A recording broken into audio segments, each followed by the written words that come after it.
Hi greedy 3Ds, depending on when you're watching this will depend on whether the GK3 is out and what price it is, but I'm filming this in July 2023, and if you're into 3D printing, unless you've been on the moon with your fingers in your ears, you will know that the GK3 has just been released. Now, I'm not going to be getting one, and I'm going to go into a lot of detail why I'm not going to be getting one, and you may agree with me or you may disagree with me. Stay tuned.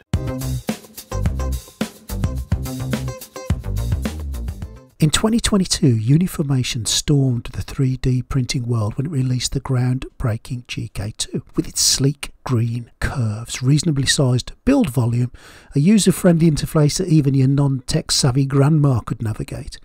Arriving self-leveled and ready to go, it's built like a tank. Sturdy, reliable and ready to churn out creation after creation without throwing a tantrum. The built-in heating pushed the industry standard, as did its quick release build tray and quick release vat.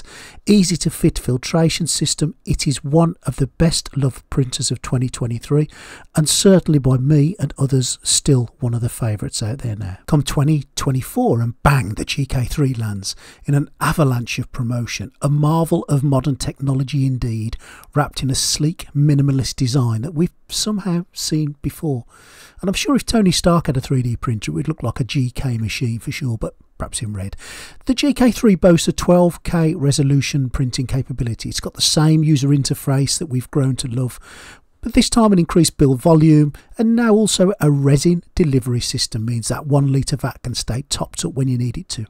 Riding on the success of the GK2's reliability, confidence is high this big brother will deliver. But if we delve a little deeper into the specs and compare them side by side with the GK2, should you upgrade if you've got its little brother whirring away reliably in your man cave? Is it worth coughing up that extra $1,000+ for what is technically an upgraded GK2? Let's delve a little deeper. So let's look at the regular pricing of both machines. The GK2 is showing on the Uniformation website at the moment at $849, with the GK3 Ultra's regular price at $1,399.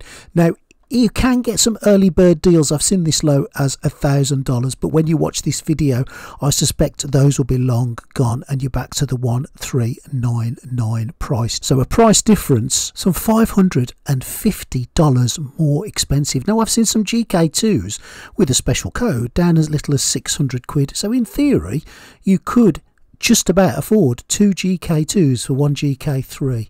Definitely food for thought there. Now, whilst the build volume is a staggering 300/160 by 300, that's almost twice the size of the GK2. It's about 49% larger. If building really, really large 3D prints is your thing, then yeah, absolutely, it sounds like a great thing. The only downside with a really large build plate is more things to go wrong. If you lose a print halfway through, you lose more resin. If you get a failure, it costs you more.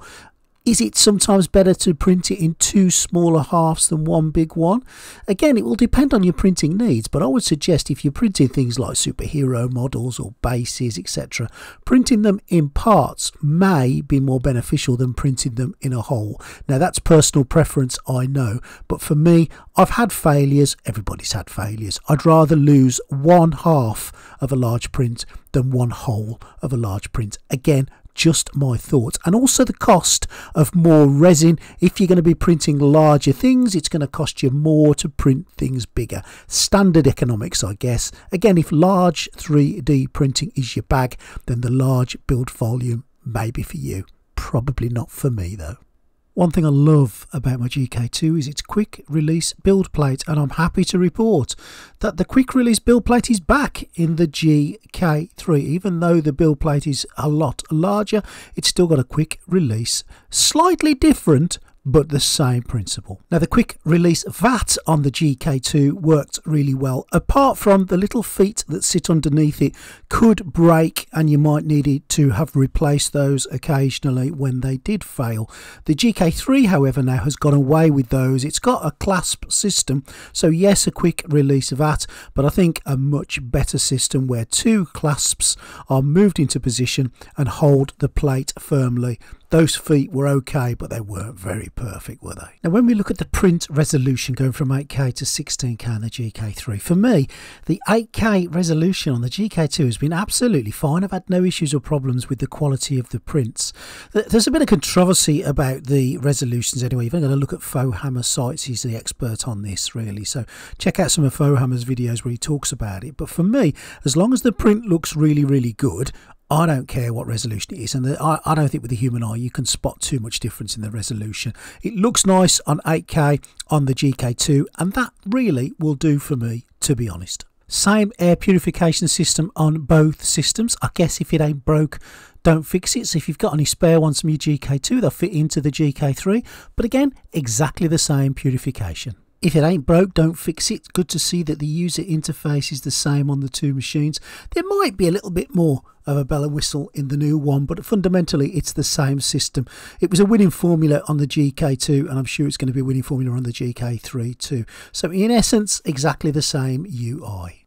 So here's where I sit and why I'm not going to buy the GK3 yet. My GK2 is throwing out some incredible prints. Time after time, it's reliable. It is one of my go-to printers. I can't really justify spending £1,000 on a new printer. I can't really afford to spend £1,000 on a new printer.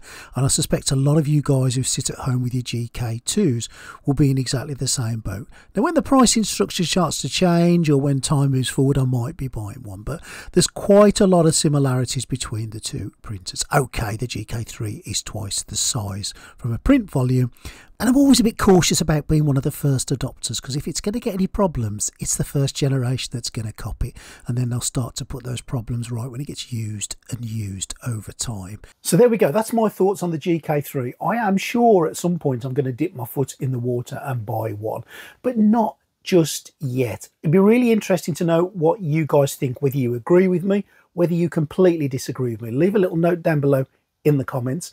I'm just going to ask at this stage if you can support the channel. It's only a little channel. We're certainly not one of the big hitters. It's just a little old channel that I've been doing for a couple of years that I really enjoy doing. If you want to support the channel, you can do it really, really easy. Just subscribe. If you've watched the video, just hit subscribe. We produce a video every week that you may find interesting. Hit the like, hit the share, leave me a comment. If you want to join the Patreon, all the details are below. You can join it from as little as nothing. If you can't afford to pay monthly, that don't matter. It's not about that. It's about joining the Greedy 3D Patreon and joining part of the family moving forward. If you can cough up a couple of quid a month just to help support me carry on doing this, that would be really appreciated. But if you can't, that's absolutely fine. Let me know what you think. Let me know which direction we're going to go with the GK3. Are we buying it? We're not buying it? What do we think about the comparables with the GK2, etc.? There's a host of other printers coming out moving forward, which we'll talk about when they get released. And yeah, I'm interested to hear what you guys think. Thanks for watching today, and I'll see you real soon on Greedy 3D.